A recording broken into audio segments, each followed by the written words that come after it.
What's up, beautiful jellyfish? It's Tracy. Thank you so much for taking the time to watch my video. Today I'm going to be doing a video for you guys talking all about colorless mana rocks and colorless mana ramp in EDH. And this is like a really important topic because a lot of times you're all like, man, I'm playing a color like that's not green basically in EDH, and you're like, I really need like some awesome mana rocks and stuff like that. So I'm doing this video for this reason. So first card we're going to talk about, nothing super fancy, but that is Soul Ring. If you're playing EDH, hey, check out this card. If you don't get like any of these other cards, whatever, just play Soul Ring in your EDH deck because this card's just like incredible. Getting like a turn 1 Soul Ring is probably like one of the best things that you can do in EDH. Just like, oh yes, on like turn 2, I'd like to have access to like 4 mana or whatever.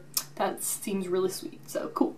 Okay, awesome. Then we have Thran Dynamo, and this card, really nothing super fancy at all. It's just 4 mana, it gets you 3 colors into your pool. What I really like about Thran Dynamo a lot is that you have like a lot of access to like tap or untap target permanent or artifact in EDH, which is really good. So you're like playing it in like a blue deck or something, and then you're all like, oh, untap my thing, get more mana into my pool. Seems really sweet.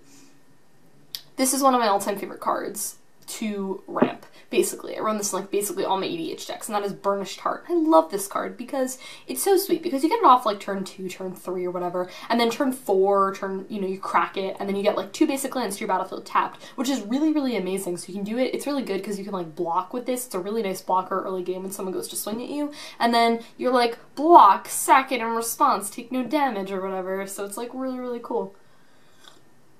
I really like Burnished Hart a lot, and it's really awesome in getting any basic lands that you want to the battlefield tapped. It's really relevant if you're playing like a 2, 3, 4, 5 color deck and you're like a really very color sensitive. This card is really good for that.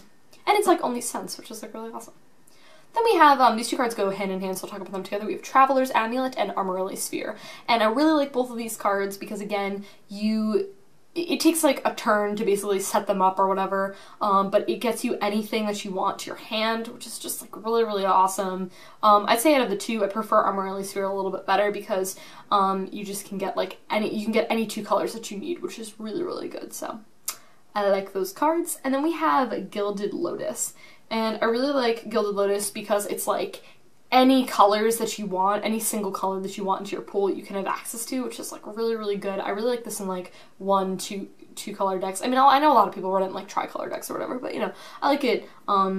It's really good in like, I think, a monocolor deck when you're like playing like mono white or something. You're like really need triple white or something like that. So this card I'm a huge fan of, actually. I'm normally not very into equipments, like that's not something I'm a huge fan of in general, but I really like sort of the Animist. I think this card's really cool. I remember seeing it and I was like, I'm gonna throw that in a bunch of my EDH decks, and I just think this card is really sweet. You can equip it to anything and then you get anything to the battlefield tapped. It's not super like expensive mana wise to do, and you know, it's just a really cool card and I like it a lot. This card I do like, though it is a creature, so it's very prone to like board wipes or anything like that, but Palladium Myr, I can't even tell you how many games I am all just like, I've gotten off like turn 4, I run this card on my Angel EDH deck, I've gotten off like turn 4 Avacons before because of this card. I did the sweetest thing. It was like, turn 1, I was like, Wayfarer's Bauble, turn 2, Sack It, turn 3, Palladium Myr, turn 4, Temple of the False God, turn 4, Avacon. It was like the coolest thing ever. I was like, this is really sweet, I like this a lot. So yeah, and how can people deal with the turn 4 Avacon? They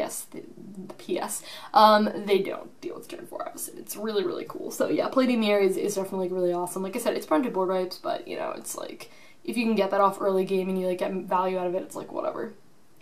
Okay, that actually segues into Wayfarer's Bauble.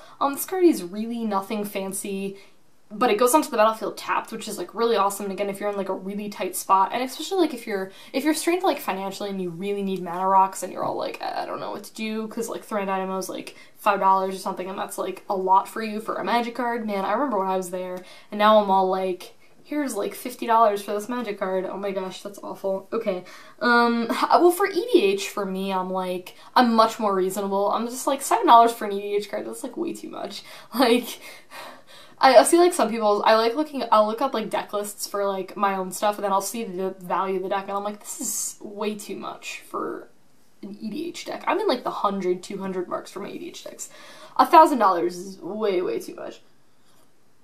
I'd rather have modern cards at that point. It's like, whatever. So yeah, Wayfarer's Bauble is really cool. And the last thing I want to talk about is Expedition Map. This card is really, really, really good. I really like this card because you get any land. Any land. Yes, it goes to your hand, but you can get anything. You're all like, grab my Nykthos, grab my Temple, the False God, grab my whatever other cool lands people run. What is that really, really expensive one that's green? Man, what is that card called? Oh my gosh, it's so good. Gaia's Cradle. Yeah, that card's really good. So you're all like, get my Gaia's Cradle, like, for, you know, 3 mana total, which is, like, really, really sweet. So, yeah, that card's really awesome. So, yeah. That's pretty much it. Yeah, that's pretty much all I got. Yeah, I'll talk to you guys in my next video. Enjoy the rest of your day / night, and see you later. Bye.